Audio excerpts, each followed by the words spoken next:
हमारी सिर्फ सरकार से जो है नाराजगी कह लो, या इसे कह लीजिए कि आपस में जब हम भी भारत के नागरिक हैं कि हमारे से जो स्टेक होल्डर्स हैं उनसे पूछे बगैर ये निर्णय ले लिया गया। उनसे किसी से कोई इसके ऊपर वार्ता नहीं हुई, किसी से यह नहीं पूछा गया कि इसमें क्या होगा क्या नहीं होगा या इसमें क्या होना चाहिए। पर हमारा मेन ये, अगर पहले इसमें वार्ता हो जाती या मीटिंगें हो जाती, जैसे जो हमारी शीर्ष संस्था है all India motor transport Congress, उसके सदस्यों से जो कि इसमें पूरी तरह परिपक्व हैं, पूरी तरह जानते हैं कि कानून क्या है कैसा है, अगर उनसे पहले एक भेंट हो जाती, उनसे वार्ता हो जाती या वार्ताओं के दौर हो जाते, तो ये जो अभी जो स्थिति पैदा हो रही है वो नहीं होती। अभी एक भ्रामक स्थिति पैदा हो रही है, लोगों को पूरी तरह से पता भी नहीं है। सिर्फ एक अमित शाह जी ने को उसमें अपना लोकसभा में बोला, अभी पूरी तरह से जो मंत्री संतरी है उनको भी इसके बारे में पूरा संज्ञान नहीं है कि ये क्या है कानून क्या नहीं है, तो चालकों को कहाँ से होगा।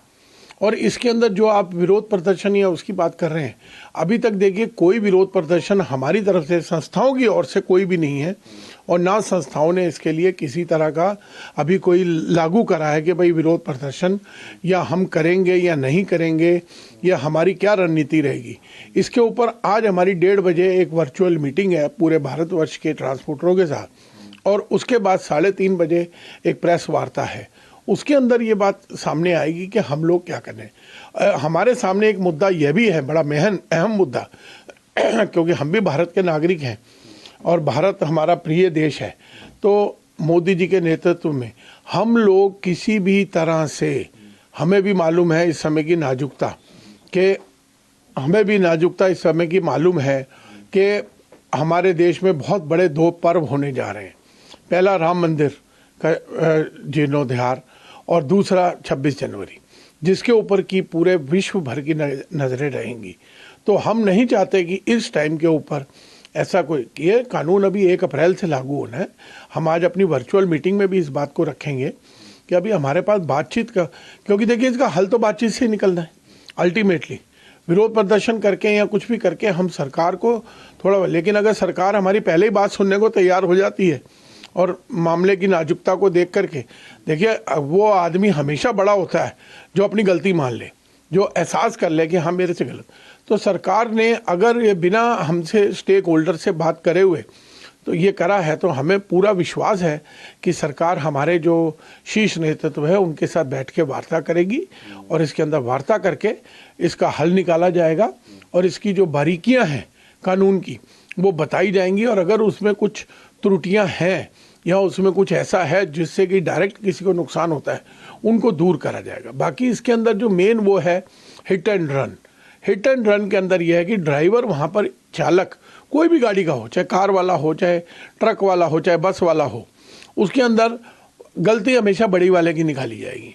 और कई जगहों पर यह देखा गया है कि भीड़ जो होती है, वहाँ की भीड़ की कोई शक्ल नहीं होती, वह लोग इसका फ़ायदा उठाते हैं और नुकसान पहुंचाने की कोशिश करते हैं। और उस नुकसान के अंदर पता चला जिसके साथ एक्सीडेंट हुआ उसको तो कोई चोट आई नहीं, लेकिन हवा इतना बड़ा बन जाता है कि ड्राइवर की मार पिटाई होने के बाद ड्राइवर के हाथ पैर टूट गए या ड्राइवर को अपनी जान देनी पड़ गई। कई मामलों में ऐसा भी देखा गया। तो हमारा इसमें एक अपील ये भी है सरकार से, और हमारे शीर्ष नेतृत्व ये बात को रखेगा कि आदमी वहाँ ना रुक के, अगर उसको कोई हेल्पलाइन नंबर एक जारी कर दिया जाए, नेशन वाइड हेल्पलाइन नंबर, वो अपने सुरक्षित स्थान पे पहुंचा और उसने बता दिया कि जी ऐसे ऐसे वहाँ पे मेरे साथ हादसा हुआ है, अगर किसी को कोई जब गंभीर चोट है या फैटल है या कुछ भी है, मेरा नंबर ये है, मेरा गाड़ी नंबर ये है। उससे एक तो आपके केस सॉल्व हो गए, कोई आपका केस पेंडिंग नहीं रहा, पुलिस को कोई ज़्यादा मशक्क़त नहीं करनी पड़ेगी। कई जगह पे सीसीटीवी हैं, कई जगह नहीं है, कई जगह पे कोई गवाह है, कई जगह नहीं है, लेकिन एक माहौल ऐसा बन जाएगा, सरकार चाहे, और हमारी सरकार इस मामले में माहौल बनाने में तो पूरी तरह से समर्थ है। अगर एक ऐसा माहौल बन जाएगा कि ड्राइवर से किसी से लगा, जो विदेशी तर्ज के ऊपर, पश्चिम देशों की तर्ज के ऊपर हम लोग ये सब कुछ कर रहे हैं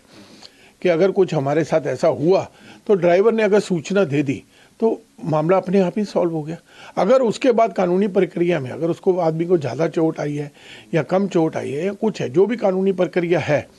जो पहले भी थी उसके हिसाब से हो, तो सरकार को भी इसमें थोड़ा लचीलापन दिखाना पड़ेगा। हम तो इसमें लचीले हैं ही, और हमें तो मालूम है और हम सोच रहे हैं कि बिना बातचीत के इसका हल नहीं निकलेगा,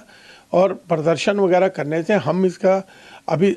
एज ए संस्था हम इसका समर्थन नहीं करते। बाकी जो हमारी शीर्ष संस्था जैसे कहेगी उसके ऊपर जो वो आदेश पारित करेगी, और जो बातचीत का मुझे लगता है, जहाँ तक मेरी बातचीत है और मैं अपना सोच विचार रखता हूँ, क्योंकि मैं भी संस्था का अध्यक्ष हूँ, लेकिन हम दिल्ली की संस्था के अध्यक्ष हैं, तो उसके अंदर कि हमें पहले बातचीत का रास्ता अपनाना चाहिए, बाद में किसी और तरफ चलना चाहिए। तो हिट एंड रन ही जो काम और भी है या फिर सिर्फ? मैंने आपसे अभी अनुरोध करा कि हमें अभी तक, मुझे क्या किसी न मंत्री संतरियों को अभी तक पूरा कानून के बारे में जानकारी नहीं है। इसमें और क्या क्या क्लॉजेज हैं वो तो पढ़ने के बाद ही पता चलेगा। अभी जो संज्ञान में आ रही है, अभी जो सबके सामने आ रही है, वो हिट एंड रन का ही आ रहा है। तो हिट एंड रन के अंदर सीधा सीधा हमारे को दिक्कत क्या आ रही है, ट्रांसपोर्टरों को, इसके अंदर मैं आपको वो भी बताना चाहूँगा कि ड्राइवर इसके अंदर मालिक को गाड़ी की चाबी दे करके वो कह रहा है कि जी हमें तो गाड़ी नहीं चलानी, जितनी हमारी तनख्वाह है 20-25 हज़ार रुपये, 15,000, 10,000, 20,000, 30,000, इतना तो हम कहीं मजदूरी करके कमा लेंगे। तो दिक्कत, सबसे बड़ी अर्थव्यवस्था की दिक्कत यहाँ पर खड़ी हो रही है, जो कि ट्रांसपोर्टरों के साथ तो अपने धंधे की दिक्कत है ही, लेकिन देश की अर्थव्यवस्था की भी दिक्कत आ जाएगी। मतलब मोदी सरकार को और अमित शाह जी को, हमारे सभी नेताओं को यह भी संज्ञान में रखना चाहिए और याद रखना चाहिए कि कोरोना काल में जब हर आदमी अपने घर पे बैठा हुआ था लॉकडाउन में, उस समय सिर्फ एक गाड़ियों ट्रकों का चालक ही वो था जो रोड के ऊपर था, अपनी बीमारी की, खाने पीने की, अपनी सुरक्षा की चिंता किए बगैर वो रोड पे था, और उसने पूरे भारतवर्ष में आपका वैक्सीन भी, दवाइयाँ भी, खाने की सामग्री, हर तरह की चीज़ वहाँ पर समय पे पहुँचाई, जिसकी वजह से मोदी जी इतनी बड़ी लड़ाई कोरोना की जीत सके।